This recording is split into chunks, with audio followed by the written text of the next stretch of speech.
From deportations to his tough talk on the global stage, the left is already trying to put down President-elect Trump's policies. What we saw today with Tom Homan is fear-mongering. It's telling all of us that we should be on alert. The question we have to ask ourselves is, what will this mass deportation policy ask of us?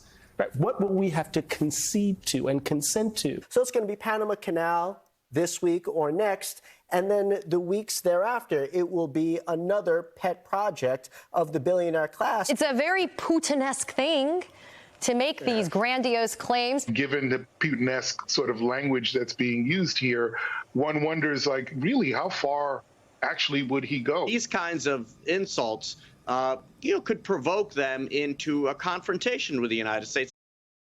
Pollster Lee Carter is president of Maslansky and Partners. She joins us now. Lee, good morning. Thanks for joining us. Good morning. You literally have your hand or your eyes on the dial of how Americans react to things like this. On one hand, you have Trump's True Social posts that are bombastic, and then on the other hand, you have this left reaction that is probably over the top. Which one of those is winning in the competition of Americans' opinions? Well, Americans are more optimistic than they have been in the last 4 years. And we're seeing in polling that people are excited about what Trump is going to do. And these kinds of reactions by the media to Donald Trump only embolden his support. What we're seeing, and we saw this all throughout the election cycle, the more you attack him, the more you call him a dictator, the more you call him Putin-esque, the more you use these kinds of phrases, the more people support him. People want Donald Trump to be tough on the global stage. When you talk to voters out there, they're excited about what he might do on the Panama Canal. They're excited about what he might do, not afraid of it. And what all of this does is make people feel like the media is very much out of touch with the concerns of the American people. I think when we look at this tweet that he put out yesterday, and the narrative for the last couple of weeks of this, Greenland and Panama and how he's treating Canada and Mexico, I think maybe people inside the Beltway and on channels that talk about politics are getting in the weeds. But don't most Americans feel that as, wow, look at this juxtaposition of how are we going to make it to we're doing so well we can expand what we're doing?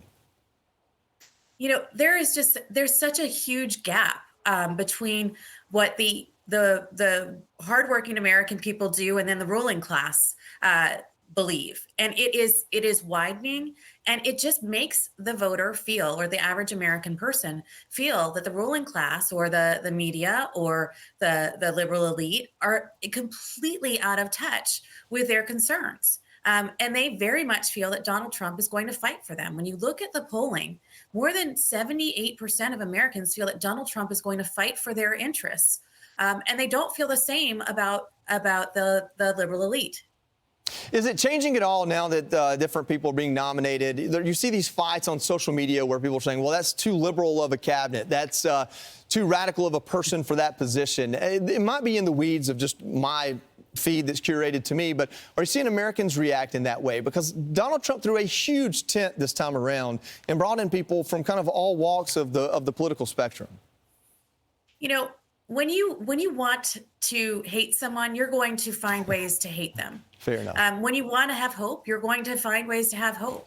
And what's happening through this whole cabinet process is very much a mirror image of what people see already. So if they hated Donald Trump, they're hating every one of these candidates that's being put forth. If they have hope that Donald Trump is going to bring a better American future, they are hopeful that these candidates are the right ones to fill out the cabinet. Many people are excited by the variety of folks that are coming in. Many people are enthusiastic. There's certainly some people who are afraid. There's no doubt about it. But the way that you view that is very much filtered through the lens of how you felt about Donald Trump to begin with. Yeah, I think people sit at home and they see what happens in D.C. You have Republicans on the Hill right now fighting to their own demise. You have Democrats in a place that they don't know where to go from here.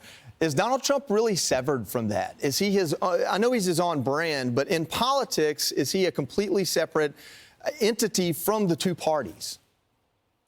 In many ways, he is.